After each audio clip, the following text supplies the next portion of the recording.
Jesus, os irmãos já podem estar abrindo na carta de Paulo, 2 Coríntios capítulo 12, 2 Coríntios capítulo de número 12,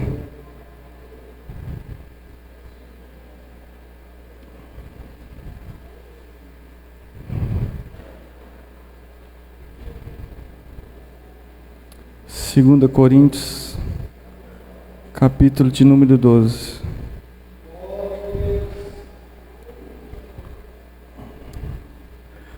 Vamos estar lendo somente o verso de número 9 e 10. 2 Coríntios, capítulo de número 12, verso de número 9 e verso de número 10. E disse-me: a minha graça te basta, porque o meu poder se aperfeiçoa na fraqueza. De boa vontade, pois, me gloriarei nas minhas fraquezas, para que em mim habite o poder de Cristo. Pelo que sinto prazer nas fraquezas, nas injúrias, nas necessidades, nas perseguições, nas angústias, por amor de Cristo. Porque quando estou fraco, então eu estou forte. Poder estar se assentando, glorificando, exaltando, bendizendo, se alegrando, juntamente com a palavra de Cristo. É interessante que nós temos o costume de dizer, e eu também falo essas coisas, que é para que nós venhamos a deixar as angústias, as tristezas, e muitas vezes eu também já disse isso, e às vezes nós pensamos isso, que quando nós viemos ao culto, a adorar a Deus, à igreja, para que nós venhamos a deixar todas essas coisas lá fora. Mas é interessante que muitos salmos, Deus está dizendo: clama a mim na sua angústia. Você venha pedir a mim na sua angústia. Então Deus muitas das vezes Ele também pede a nossa angústia. Muitas das vezes nós achamos que nós temos que estar alegres, contentes, com o nosso coração regozijando, e é logicamente que nós temos que estar assim, mas nós devemos trazer a nossa alegria que nós temos a Cristo, mas também trazer as nossas angústias, as nossas aflições, as nossas dores, aquilo que está nos pressionando, aquilo que está nos apurrinhando, aquilo que é seta, dado inflamado, trazer todas as coisas. Deus não quer nada pela metade. Deus quer que nós venhamos a trazer toda a bagagem e que nós venhamos a lançar sobre Ele todas as coisas. E nós temos esse pensamento que muitas das vezes nós trazemos somente a alegria, o regozijo, o louvor. Mas Deus, o salmista está dizendo, e Deus falando para o salmista: clama a mim no dia da sua angústia. Me busca no dia da sua angústia. E aqui é o lugar certo que nós venhamos a buscar ao Senhor. E se nós estamos angustiados, aflitos, se nós temos que algum problema, alguma coisa que está nos afligindo, nos acertando, algum dado inflamado do inimigo, as nossas angústias, nós devemos trazer e vir clamar ao Senhor, porque Ele vai nos dar uma visão, Ele vai nos dar uma orientação, Ele vai nos dar um norte, e é somente Ele para nos dar esse norte, porque não é na força do nosso homem exterior, mas é na força do homem interior, que Cristo que habita dentro de nós. Não é na nossa própria força, no nosso próprio poder, persuasão, sabedoria humana, mas é Deus quem vai nos dar a orientação em qualquer circunstância na vida do cidadão do céu. Se você nasceu de novo, se você é cidadão do céu, você vai depender de Cristo em todas as coisas, na vida familiar, na vida sentimental, na vida financeira, na vida profissional. Você vai depender de Deus para abrir todas as portas. E a partir do momento que você é cidadão do céu e nasceu de novo, você vai depender de um Pai celestial totalmente a sua vida, e não tem mais dicotomia, não tem mais duas pessoas, é uma pessoa inteiramente diante de Cristo. Inteiro quer dizer íntegro, íntegro quer dizer inteiro. Nós viemos aqui inteiramente adorar a Deus. Não tem mais duas pessoas, é uma pessoa só sendo aperfeiçoada por Cristo. E muitas das vezes, quando nós falamos assim, inconscientemente, nós estamos dizendo que nós devemos trazer somente a alegria, que nós somos duas pessoas. E Deus quer também as nossas angústias. Deus quer também as nossas angústias. E muitas das vezes nós queremos esconder essas emoções de angústia, de dor de Jesus. Mas Ele nos quer por completo. E Jesus mesmo, a emoção no latim quer dizer movimento, movimentação. E muitas das vezes nós precisamos de uma dose de emoção para que nós venhamos a se movimentar.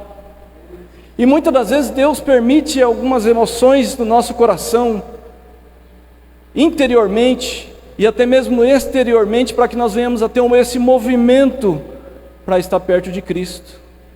E Deus usa essas emoções para que nós venhamos a estar nos seus pés.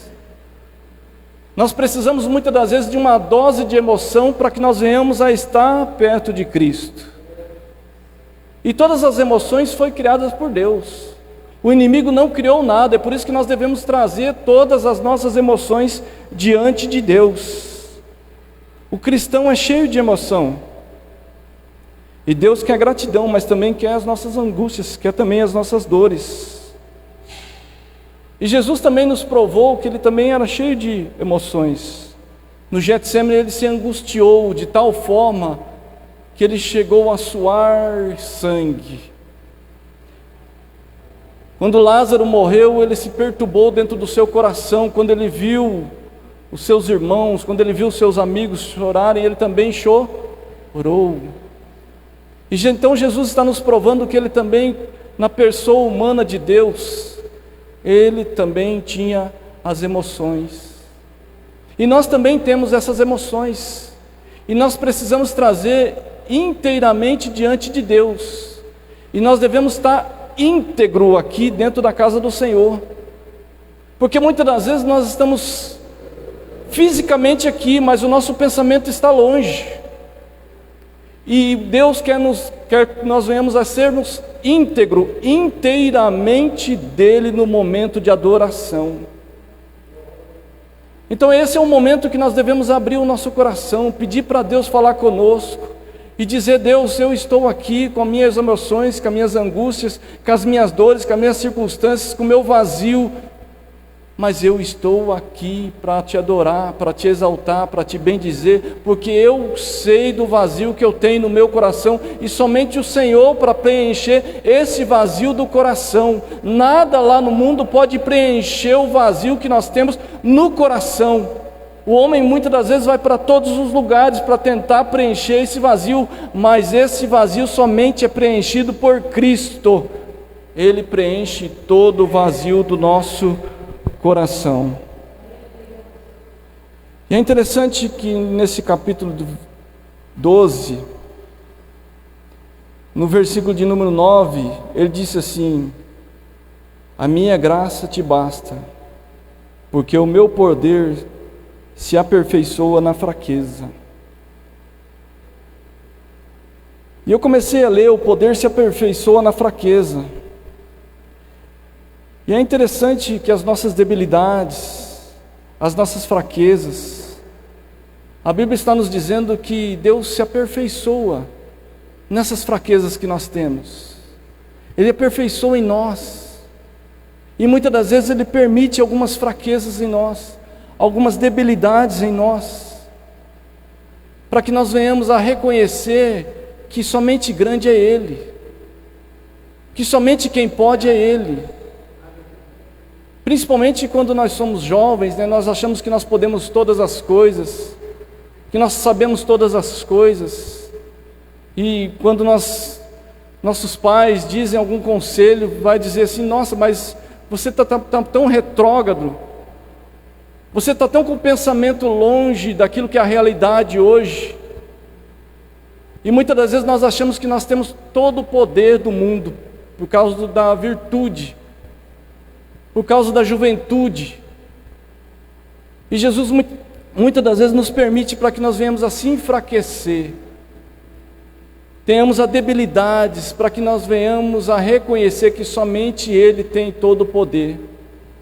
E ali nesse poder, na nossa debilidade, Ele vai desenvolvendo na nossa fraqueza o poder dEle. E aí nós vamos entendendo cada vez mais quem é Deus nas nossas vidas. E muitas das vezes Deus permite que nós venhamos a se humilhar, a se quebrantar, a estar diante das suas mãos potentes, debaixo das suas mãos potentes, para que nós venhamos a entender qual é a sua grandeza. Porque muitas das vezes, ao primeiro momento, nós vemos o Deus da Bíblia, nós não reconhecemos o quão grande Ele é, o quanto Ele tem poder, o quanto todas as coisas estão debaixo das suas mãos potentes, o quanto Ele pode fazer nas nossas vidas. Mas nós muitas das vezes nós fazemos uma dicotomia. Ora nós deixamos nas mãos de Deus, ora nós colocamos de volta nas nossas mãos e queremos fazer conforme o nosso próprio pensamento, conforme a nossa própria sabedoria humana. E Deus não pode fazer enquanto nós estivermos agarrados no problema, na circunstância, quando nós estivermos dizendo que nós podemos fazer. E Deus está dizendo: olha, se coloca debaixo das minhas mãos potentes, que no seu tempo eu vou fazer honra nas suas vidas, mas você precisa estar inteiramente nas minhas mãos.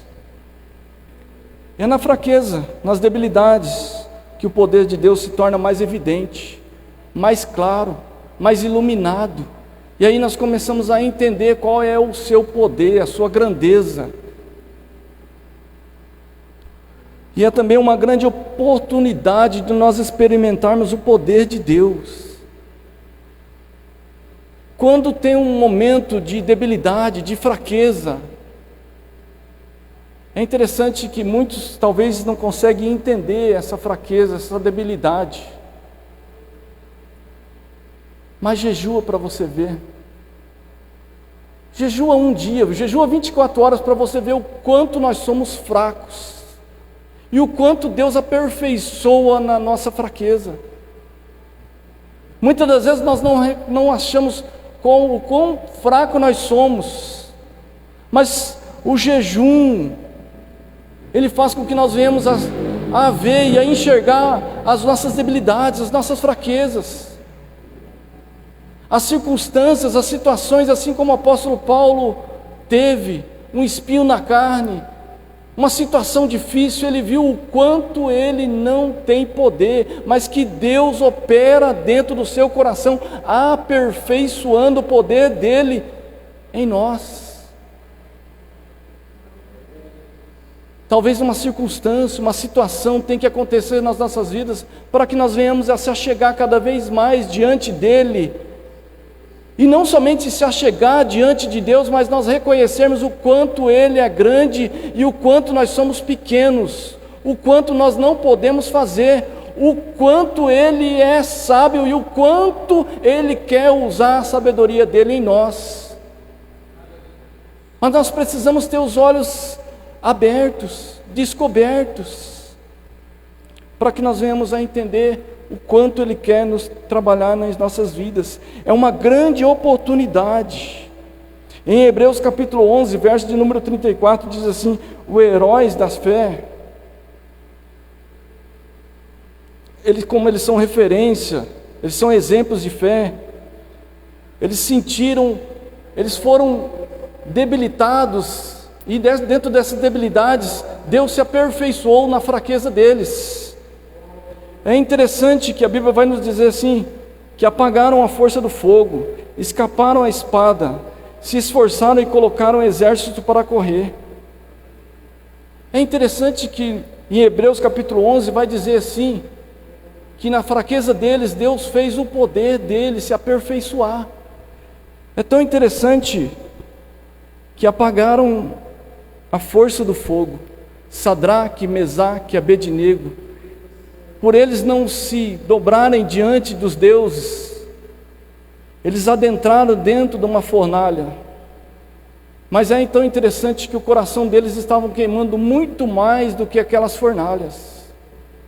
E para que nós não venhamos a se queimar dentro das fornalhas da vida, o meu e o seu coração precisa estar queimando muito mais além da fornalha do inimigo. O meu coração e o seu coração precisa estar queimando por Jesus a todo instante, a todo momento. Nós precisamos buscar a Jesus, porque uma hora ou outra o inimigo vai nos fazer com que nós venhamos adentrar dentro da fornalha. Mas será que os nossos corações vai estar queimando como Sadraque, como Mesaque, como Abednego, muito mais queimando do que a própria fornalha 7 vezes ardente? O meu e o seu coração precisa estar queimando por Jesus, porque quando nossos corações estão queimando por Jesus lá dentro da fornalha, Jesus vai adentrar juntamente com nós e vai nos dar visões espirituais, orientações. Ele vai falar o que é que nós temos que fazer, Ele vai nos dizer e vai dar-nos revelação do céu dentro de uma fornalha. E aí você começa a entender por que é que muitas das vezes nós somos lançados dentro de fornalhas da vida. E é dentro dessa fornalha que nós temos a orientação de Deus. É dentro dessa fornalha que Deus vai nos dar a visão do céu. É dentro dessa fornalha que nós vamos abrir a nossa alma e Deus vai começar a falar conosco, porque muitas das vezes Deus está falando e nós não conseguimos ouvir a sua voz, e aí Ele permite nós adentrarmos dentro de uma fornalha, porque ali nós vamos estarmos sensíveis à sua voz, à sua orientação.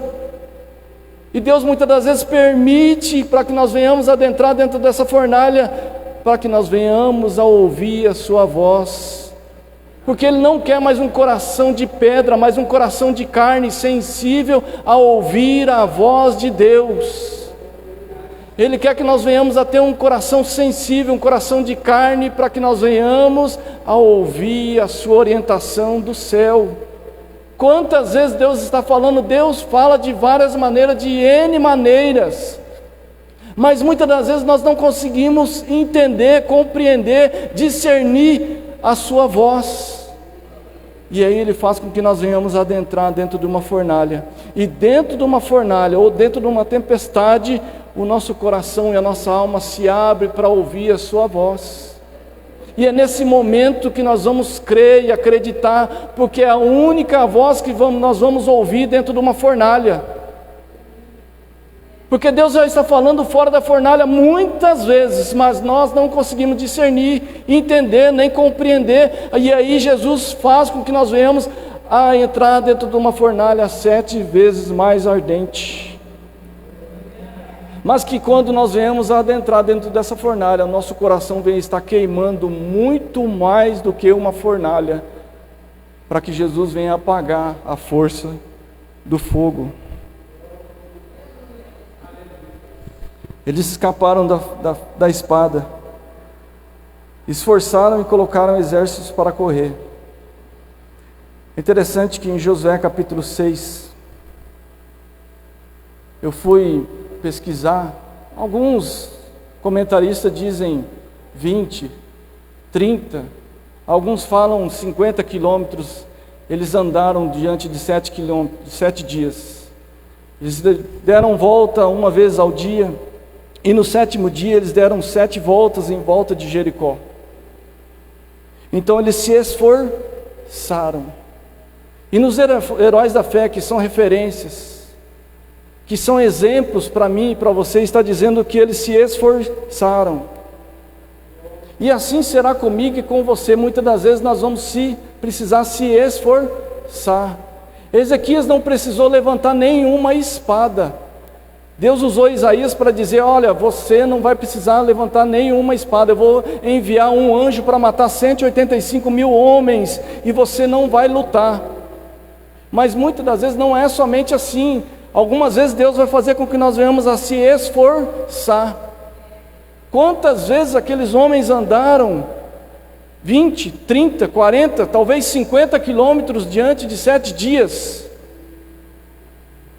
com crianças, com pessoas de uma certa idade, que não eram tão velhos, porque de 20 anos para baixo, de 20 anos para cima tinham, né, deitado no deserto, mas eram pessoas talvez de uma certa idade, eram crianças, eram mulheres, e talvez um precisava ajudar o outro, dando voltas, um falando e agitando o outro, falando, não, vamos, que Deus vai nos dar a vitória, mas vamos se esforçar, e muitas das vezes Deus nos dá a visão para que nós venhamos a se esforçar, a andar de volta de Jericó, e muitas das vezes por causa de 1 ou 2 quilômetros, nós não se esforçamos aquilo que Deus tem como propósito.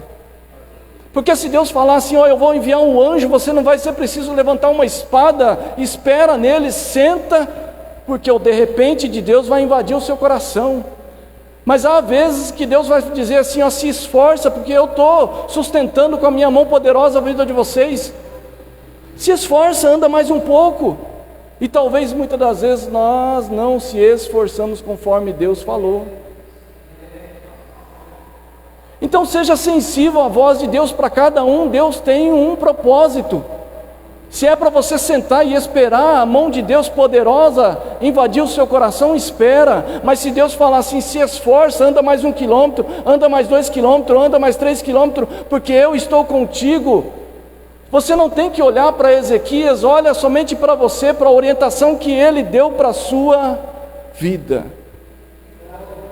Então seja sensível, porque Deus vai dar uma orientação específica para cada um que aqui está. Deus vai dar algo diferente para cada um que aqui está. Deus quer dar uma visão para cada um que aqui está. O justo viverá pela fé. Abacuque estava somente reclamando, capítulo 1, capítulo 2, e aí Deus falou para ele, olha, escreve numa placa, o justo viverá pela fé, e você viverá somente pela fé, você não é diferente. Olha, amados, muitas das vezes nós imaginamos que Deus faz da mesma forma que o mundo faz com as pessoas. E nós aqui dentro, Deus faz de algo daquilo que está escrito dentro da palavra de Deus. Ele não vai fazer diferente. Você não é uma pessoa do mundo. Você é uma pessoa cristã, você é uma pessoa cidadão do céu. E muitas das vezes o nosso coração fica lutando com Deus. Fica uma dicotomia muito grande. E aí Deus está dizendo assim, se entrega totalmente para mim, porque aí eu posso fazer o milagre. Se entrega totalmente, literalmente, integralmente, para de lutar comigo. Ele quer trabalhar totalmente no nosso coração, na nossa mente, na nossa alma. E muitas das vezes nós estamos olhando para o da direita, para o da esquerda, para o da frente, para o do fundo, daquilo que muitas das vezes é lá no mundo, mas Deus vai fazer algo diferente na sua vida. Você precisa da visão do céu, ou seja, viver pela fé. E viver pela fé não é fácil, é se entregar totalmente e dizer, eu não tomo mais conta da minha vida, e Deus é que vai tomar conta da minha vida. E não temos mais tempo. Se você plantou no ano de 2024, nós vamos colher coisas maravilhosas no ano de 2025, pode ter certeza. Nós não temos mais tempo para viver uma dicotomia, para viver duas pessoas, para viver uma dualidade. Nós precisamos ser íntegros, inteiramente diante de Deus. Não quer dizer que nós não vamos mais pecar, mas integralmente quer dizer que eu me entreguei totalmente para Deus, que nos meus pecados Deus vai trabalhar um por um. Um por um Deus vai começar a trabalhar nos meus corações para que Ele venha a ser glorificado nas nossas vidas. Então é uma oportunidade muito grande. Na fraqueza de Gideão, se eu não me engano, já era 135 mil homens inimigos, e ele conseguiu angariar 30 mil pessoas, E talvez ele disse assim, olha, talvez é 3 por 1, 4 por 1, não sei fazer a conta aí rapidinho. Mas aí Deus fez com que ele viesse a sair somente com 300 homens, porque na sua fraqueza Deus operou o poder. Na nossa fraqueza Deus vai operar poder. Deus quer operar poder nas nossas fraquezas. E quando Deus fala assim, não é com 100, não é com 20, é somente você lutando no seu quarto, Deus vai dar visões do céu para que venha vir a orientação de Deus para a sua circunstância, para a sua situação. Não há nada impossível que Deus não possa fazer. Não há nada impossível para Deus. Deus tem todo o poder, mas nós venhamos a lutar dentro de um quarto fechado para que nós venhamos a ter a visão do céu. Dizer, Deus, eu estou aqui integralmente diante do Senhor, eu dependo totalmente do Senhor, eu não quero mais a sabedoria do mundo, a forma do mundo, eu quero somente a forma que o Senhor vai trabalhar na minha vida. E não é fácil, não é fácil, porque muitas das vezes nós vamos perdendo todas as coisas.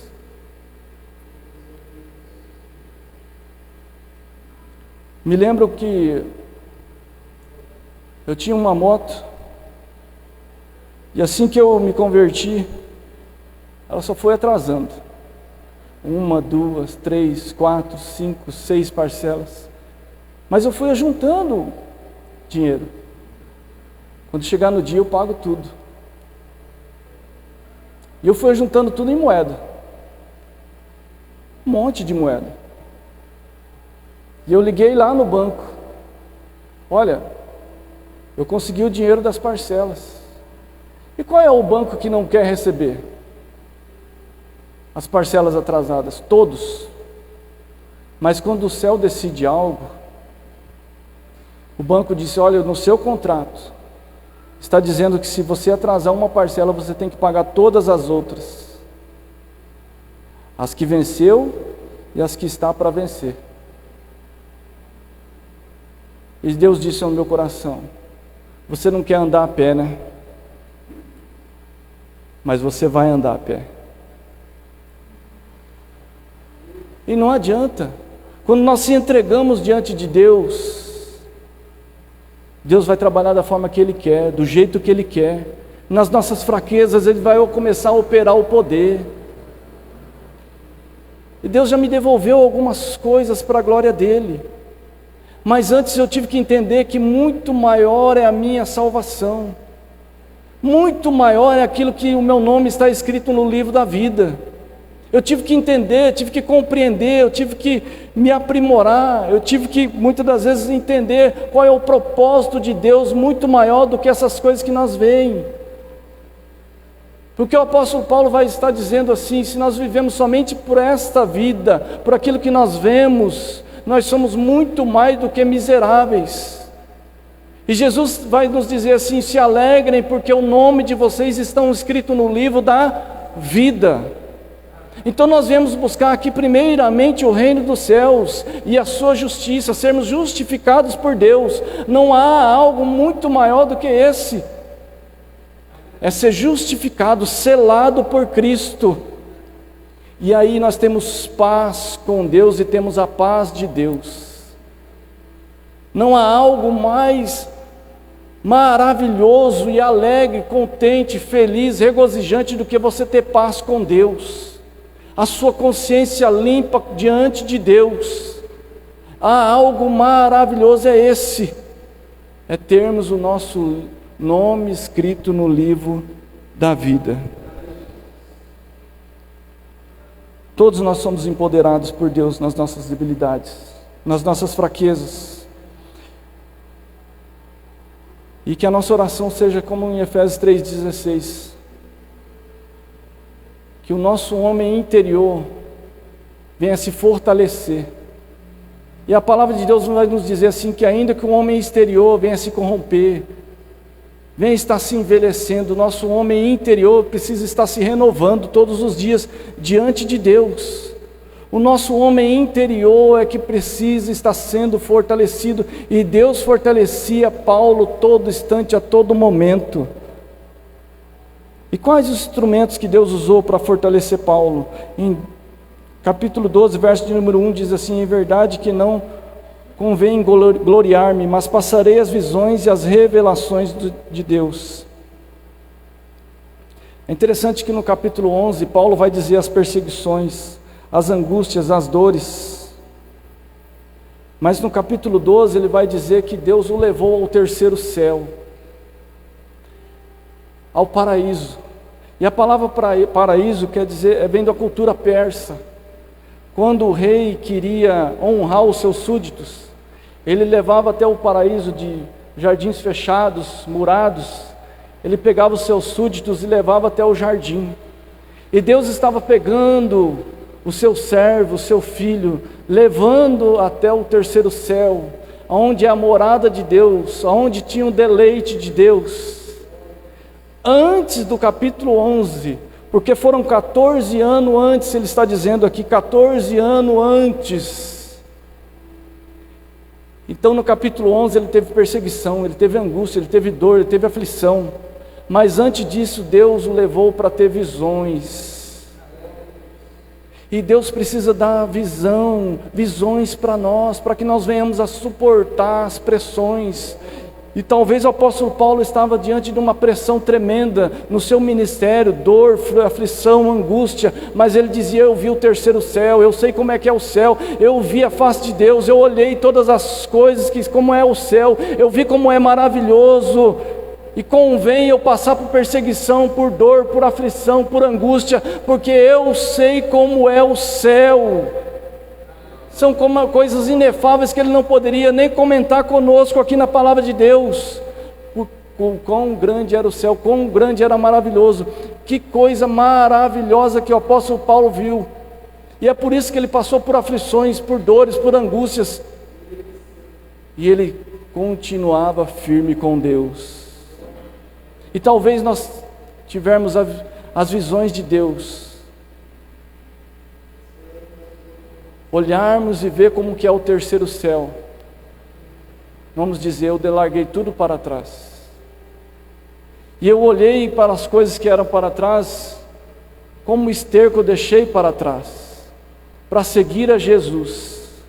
E eram coisas boas. Ele estudou no Sinédrio, ele era israelita, filho de israelita, mas ele estava dizendo assim, ó: todas essas coisas eu considero como esterco para seguir a Jesus, porque ele teve uma visão do céu, uma luz iluminou em Atos, para quando ele se converteu, e ele olhou para aquela luz e cegou, de tão grande era aquela luz. E ele teve uma visão, e Barnabé foi lá e orou por eles, e as escamas caíram dos seus olhos, e ali ele começou a seguir a Jesus integralmente. E muitas das vezes precisa acontecer algumas coisas nas nossas vidas, e outras pessoas virem e orarem em nós, para que nossas escamas venham a cair dos nossos olhos, porque nós não conseguimos enxergar naturalmente as coisas do céu. E Deus usou essa visão. Paulo foi ao paraíso. Em Atos capítulo 18, 9 e 10, Deus disse assim para Paulo: não temas, Paulo, mas fala e não te cales, porque eu sou contigo, e ninguém colocará a mão em ti. Em Atos capítulo 18, ele foi para evangelizar a igreja de Corinto. E é interessante que essa igreja era devassa, cometiam pecados grandes, pecados devassos, e ele começou a pregar em todos os lugares, e começou a perseguição diante do apóstolo Paulo. Mas ele começou a pregar, e aí foram a perseguição, e ele foi para outros lugares, para outros sinédrios, e houve uma perseguição tão grande que ele queria talvez parar, porque em Atos capítulo 18, 9 e 10 diz assim: não temas e não te cales, fales, porque eu tenho muitas pessoas para se converter neste lugar. Mais uma visão para fortalecer, apóstolo Paulo. Mais uma visão para colocar o seu coração diante do seu propósito. Então Deus usa as visões nas nossas vidas para que nós venhamos a se fortalecer. Deus quer nos dar visões. Deus quer colocar profecias nos nossos corações. Deus quer colocar coisas maravilhosas da parte dele nos nossos corações para que nós não venhamos o quê? A parar, a ficar inerte. Porque as perseguições vêm, as lutas vêm, as dificuldades vêm, as coisas, as circunstâncias, talvez muitas das vezes nas nossas famílias, as circunstâncias muitas das vezes no nosso lugar profissional, há algumas situações muito fortes que fazem com que nós venhamos a estar esfriando na fé. Mas Deus precisa nos dar visão e dizer assim: não para, não te cales, fala. Eu tenho muitas pessoas. Começa a se fortalecer no seu homem interior, para que você não venha a ficar inerte, parado, para que você não venha a paralisar na minha vontade. E Deus precisa dar visão, assim como Ele deu visões para o apóstolo Paulo. Em Atos capítulo 23, 11 também Deus fala para ele que assim como ele foi testemunha em Jerusalém, ele também seria em Roma. Então Deus deu vários tipos de visões para o apóstolo Paulo, fortalecendo o seu coração, fortalecendo a sua alma, para que ele viesse a continuar no seu ministério. E no nosso ministério, na nossa vida muitas das vezes secular, na nossa fé, nós precisamos da palavra de Deus como iluminando o nosso coração, para que nós venhamos a continuar. Nós precisamos de Deus, nós precisamos da sua palavra, nós precisamos orar, nós precisamos dos devocionais, nós precisamos de estarmos com Deus, nós precisamos de se aproximar de Deus, nós precisamos de Deus integralmente, porque no nosso eu nós paramos, na nossa vontade nós paramos. Se Deus não falar o nosso coração, nós começamos a ficar inerte, parados, paralisados, e nós não conseguimos continuar andando. E Deus precisa falar o nosso coração a todo instante. Mas o apóstolo Paulo estava fazendo a vontade de Deus. E quando o seu coração começava a temer, Deus precisava falar ao seu coração. Jairo também foi até Jesus. Quando Jesus desceu do lago, do rio, Jairo foi e se prostrou diante de Jesus e disse: vamos até em casa, porque a minha filha está moribunda. No meio do caminho, aquela mulher do fluxo de sangue tocou nele, fez algo maravilhoso de fé, e Jesus disse assim: vá, a tua fé te salvou. E veio homens falar ao seu coração dizendo: olha, sua filha já morreu, para, não incomode mais o mestre. Mas Jesus olhando para aquele coração dizendo: olha, não temas, creia somente. Então nós devemos continuar crendo, acreditando, confiando que a palavra de Deus não volta atrás. A palavra de Deus não volta atrás. Quando Ele falou no seu coração, creia, continue acreditando. Em qualquer circunstância no meio do caminho acontecer, continue crendo. E se acaso o seu coração temer, se por acaso o seu coração vacilar, se por acaso os seus joelhos ficar trôpegos, Jesus vai falar ao seu coração: não temas, creia somente, porque eu sou contigo. As visões de Deus fortalecem, encorajam. Deus quer abrir os céus. Mesmo quando nós estivermos levando pedradas da vida, assim como Estevão começou a levar pedrada, ele olhou para o céu e viu a Jesus, viu a glória de Deus e viu a Jesus à direita de Deus, e ele, mesmo levando pedradas, ele teve uma visão do céu. E é interessante que Jesus tinha falado para os discípulos que eles viessem a ser testemunha em Jerusalém, em Samaria e nos confins da terra. E aqueles homens queriam ficar somente em Jerusalém. E através dessa visão, através da morte de Estevão, através da perseguição que os judeus começaram a fazer aos discípulos, eles começaram a sair de Jerusalém para Samaria e aos confins da terra. Até mesmo quando um discípulo morre, os propósitos de Deus vai prevalecer sobre as nossas vidas. Então nós precisamos entender qual é a vontade de Deus. Se Deus falou que era para operar, evangelizar, não somente em Jerusalém, mas sim em Samaria, nos confins da terra, eles precisam ir. Nós precisamos ouvir a voz de Deus.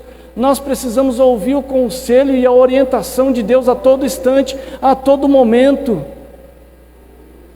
E até mesmo quando um discípulo morre, o propósito de Deus prevalece. Mas é interessante que quando Deus te dá uma revelação, quando Deus te der uma visão, não compartilha com ninguém até o tempo determinado. O apóstolo Paulo compartilhou com eles 14 anos depois, porque pode ser que as pessoas não venham a interpretar da forma correta. Então, se Deus te der uma visão, se Deus falar ao seu coração, guarda para você até o tempo determinado. O apóstolo Paulo praticamente foi obrigado a falar essa visão, e ele dá-se a impressão de que ele fala assim: eu conheço um homem, e nesse homem não me gloriarei, mas eu vou me gloriar naquele que foi até o terceiro céu. Mas é interessante que nós não devemos compartilhar todas as visões que Deus nos dá, porque muitas das vezes é especificamente para você. Lembramos de José, que compartilhou, que teve uma visão, teve um sonho, e compartilhou não num momento determinado de Deus. E os seus irmãos, cheios de ciúmes, cheios de inveja, o jogaram dentro de um poço. É interessante. E se Deus te der uma visão, compartilha somente com Deus, fala somente com Deus. No tempo determinado, Deus vai fazer você falar. Em Atos capítulo 22, o próprio apóstolo Paulo sofreu grande perseguição após testemunhar uma visão de Deus. Então pode ser que muitas das vezes, quando Deus compartilhar algo com você, te dá uma visão especial do céu, especificamente para você, e se você sair falando, compartilhando com as pessoas, sem ser o tempo determinado, provavelmente as pessoas vão interpretar de forma diferente. E Deus quer te dar para você. Deus quer ter segredos com a sua vida, para que no momento determinado você testemunhar das visões que Deus te der.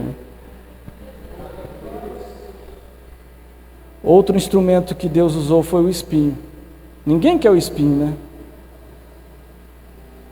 Mas Deus precisava ensinar algo para o apóstolo Paulo, assim como Deus precisava ensinar algo para Jó. É interessante que Martim Lutero diz que o inimigo é como um cachorrinho na coleira de Deus, faz somente aquilo que Deus quer, e realmente o inimigo só faz aquilo que Deus quer. É interessante que certa vez Deus estava lá no céu e o inimigo chegou diante de Deus e ele precisava de um servicinho, precisava mostrar para Jó que ele não podia conhecer a Deus somente de ouvir falar, mas que ele precisava mostrar para Jó que ele precisava conhecer a Deus de vê-lo. Então Deus quer que nós venhamos não somente a conhecer de ouvir falar, mas de conhecer a Ele, de vê-lo. Porque no livro de Romanos diz que nós vamos olhar para Ele, contemplarmos a Ele, e nós vamos sermos transformados de glória em glória quando nós enxergarmos e ver a Ele. Nós precisamos ter a revelação de quem realmente é Jesus. Jesus vai dizer assim para os religiosos que Abraão se regozijou quando viu a Jesus. Quantos 1000 anos atrás? Então nós precisamos ter a revelação íntegra de quem é Jesus nas nossas vidas. E nós venhamos a ter uma visão que somente através de contemplarmos a Jesus, que nós vamos sermos transformados de glória em glória. Somente de ouvir falar não adianta. É muito bom ouvir falar, porque Raabe confiou, acreditou de ouvir falar, mas ela contemplou quem era Jesus. Tanto é que ela saiu na linhagem de Jesus. Ele teve que contemplar a Jesus, tão somente de ouvir falar não adianta. Deus vai ter que trabalhar para você não somente ouvir, mas vê-lo. Deus quer que nós venhamos a vê-lo, e somente assim nós vamos sermos transformados de glória em glória. O próprio apóstolo Paulo admitiu que o espinho veio para que ele não se exaltasse, por causa da grandeza das revelações. Algum sofrimento se manifesta para nos colocar no lugar de quebrantamento, de humildade, porque Deus não pode usar um arrogante, um soberbo.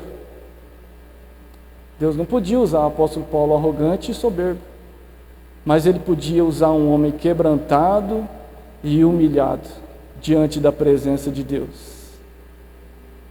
E muitas das vezes Deus permite algumas coisas para que nós venhamos a se quebrantar diante da sua presença. Porque se nós não se humilharmos, Deus vai permitir a humilhação, para que nós não venhamos a se perder. Então a Bíblia nos diz assim: se humilhe debaixo da mão potente de Deus.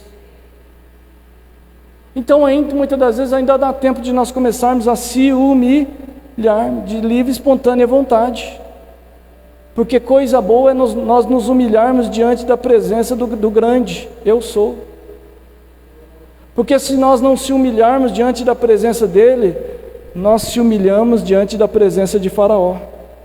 E é muito melhor se humilhar diante da presença de um Deus Todo-Poderoso, que a partir do tempo determinado ele vai nos exaltar, do que na presença de Faraó, que somente quer te humilhar e te jogar no lodo. É muito melhor nós se humilharmos na presença do Todo-Poderoso.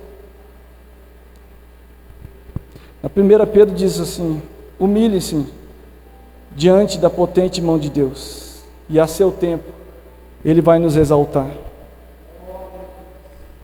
A palavra humildade significava no Antigo Testamento, antes de Jesus, miséria, pobreza.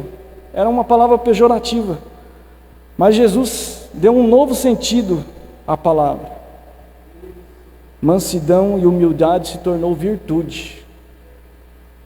No Antigo Testamento, antes de Jesus, era uma palavra pejorativa, onde as pessoas falavam de miséria, de pobreza, mas Jesus fez essa palavra se tornar virtude, humilde de coração, humilde em todas as ações. E é assim que nós devemos se comportar. A humildade tem que estar dentro do nosso coração. Porque Deus quer nos dar muito mais além do que nós pensamos ou pedimos. Mas nós devemos estarmos o quê? Preparados para tudo de Deus. E se nós estivermos soberbos, exaltados, nós vamos se perder se receber de Deus. Nós vamos se perder se recebermos de Deus. Mas se nós tivermos a humildade de Jesus, nós podemos receber e nós não vamos se exaltar. Então nós devemos estarmos totalmente preparados para receber cada vez mais de Deus. E Deus quer derramar uma graça maravilhosa sobre a tua igreja. Deus quer derramar algo maravilhoso sobre a tua igreja. Mas nós precisamos estarmos preparados, o coração humilde, manso, para recebermos o todo de Deus. Deus tem muito mais, mas nós precisamos estarmos preparados, para que nós não venhamos a se ensoberbecer e perder até mesmo a nossa alma.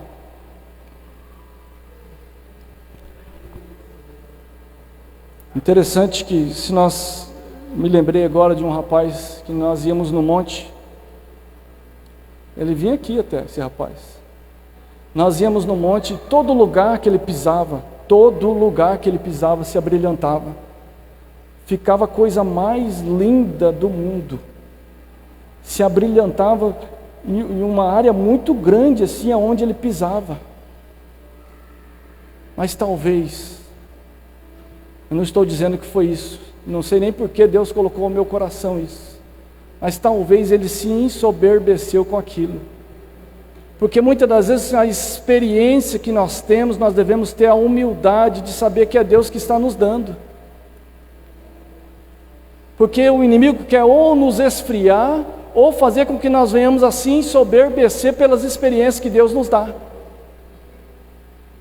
O inimigo tem duas coisas: ou ele quer nos esfriar na fé, ou até mesmo quando nós estamos com a fé acalentada, o coração cheio de experiências com Deus, o inimigo muitas das vezes quer fazer com que nós venhamos a se ensoberbecer e se crescer, e dizer que somos nós mesmos que fazemos a experiência, sendo que é Deus que nos dá. E aí nós devemos ter o que? A humildade de saber que é Deus que está nos dando. O nosso coração precisa estar manso e humilde diante de Deus, para recebermos cada vez mais experiências de Deus. Cada vez mais Deus quer nos dar experiências maravilhosas, mas eu e você devemos estarmos preparados para isso.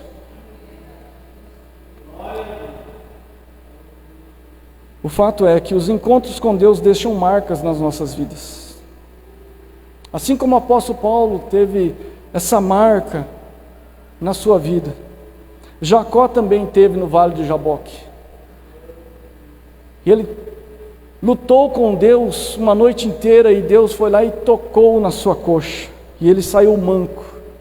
Mas é interessante que ele entrou andando certo, mas a sua vida espiritual era errante e equivocada. Saiu mancando, mas a sua vida espiritual saiu correta, porque Deus deu um norte, uma orientação, Deus revelou o nome dele. E assim, quando nós temos experiências, marcas com Deus, nós sabemos quem somos nós, a nossa identidade diante de Deus.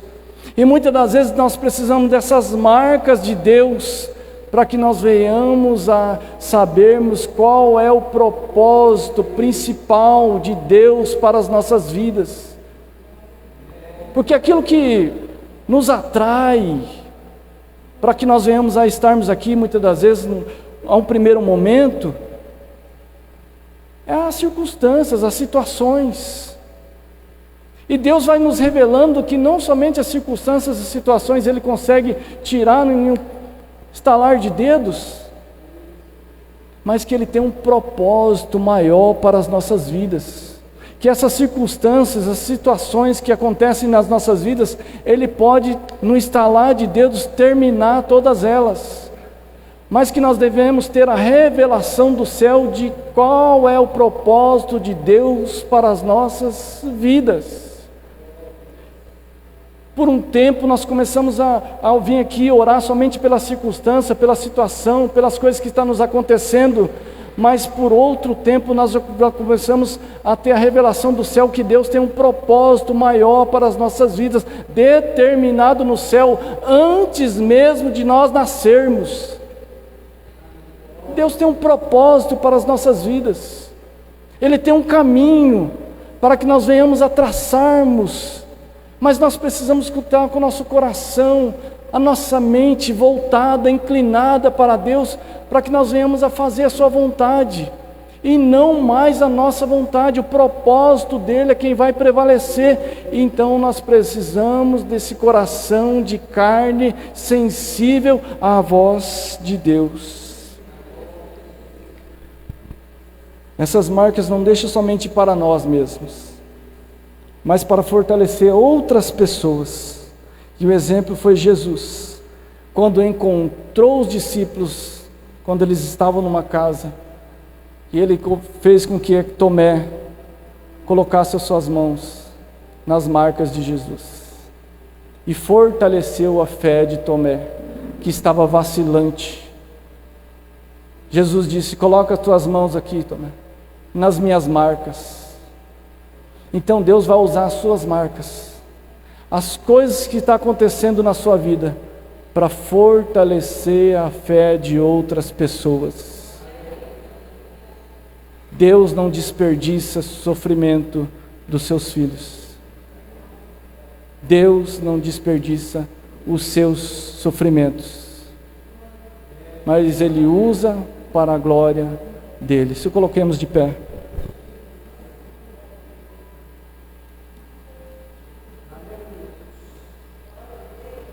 Deus permite sofrimentos, mas aquele que é o Deus da consolação consola os nossos corações, para que nós venhamos a consolarmos outras pessoas, e que nós não venhamos a ter mais uma mente voltada somente para o nosso próprio umbigo. Deus quer usar a sua vida nessas situações, nessas circunstâncias. Deus quer usar a sua vida para fortalecer a fé de muitos. Amém? Senhor meu Deus e meu Pai, Deus Todo-Poderoso, nós te glorificamos porque o Senhor fortalece o nosso coração, ó Pai. O Senhor mesmo fala através da tua poderosa palavra, meu Senhor da glória, através da tua experiência, papai querido, para conosco, Senhor meu Deus. E que nós venhamos a termos cada vez mais experiências contigo, e que nós estejamos, ó Pai querido, preparados, ó Pai, para que nós venhamos a ter experiências com o Senhor na madrugada, papai, no nosso trabalho, andando, meu Senhor, no nosso local, na nossa residência, papai querido, seja onde for, meu Senhor. Assim como Neemias, papai querido, estava servindo, ó Pai querido, servindo o almoço, a janta para aquele rei, e o Senhor, papai querido, orando, falando com ele, meu Senhor da glória, o Senhor teve uma resposta, uma orientação de segundos, ó Pai. Que o Senhor venha falar também conosco, através do dia, da noite, na madrugada, no sonho, que o Senhor venha dar revelações, ó Pai querido. Nós precisamos da orientação do Senhor, ó Pai. Sabemos, ó Pai querido, que o caminho está ficando cada vez mais estreito, meu Senhor. Ah, meu Deus, abre os nossos olhos, ó Pai, espirituais, para que nós venhamos a ver, meu Senhor, que o ano de 2025, ó Pai querido, para alguns, ó Pai, para aqueles que não estão debaixo das tuas mãos potentes, meu Senhor da glória, vai ser um ano terrível, ó Pai querido. Mas que nós venhamos a se colocar debaixo da tua mão potente, se humilhando, papai querido, e o teu nome sendo glorificado, Jesus. Meu Deus, então em nome de Jesus, ó Pai, que o Senhor venha, papai querido, com as suas mãos estendidas sobre a nossa casa, sobre a minha família, sobre os meus irmãos, ó Pai, sobre a família deles, ó Pai querido, que nós venhamos a aprender a interceder cada vez mais pelos nossos entes queridos de perto, de longe, ó Pai querido, e o Senhor, papai querido, trabalhando, e a tua glória, papai querido, vai ser manifesta, Senhor. Então em nome de Jesus, coloca as tuas mãos estendidas para as nossas vidas, ó Pai, nesse ano de 2025, porque nós vamos precisar, a tua igreja vai precisar, ó Pai querido, para que nós venhamos a estarmos, meu Senhor da glória, debaixo dessa mão potente, para que nós venhamos a estarmos protegidos para a tua glória, e o teu nome ser glorificado. E o Senhor, ó Pai querido, vai dizer que alguns servem e outros não servem ao Senhor, ó Pai, mas o teu nome vai ser glorificado em nome de Jesus, amém e amém. As palmas louvam ao Senhor.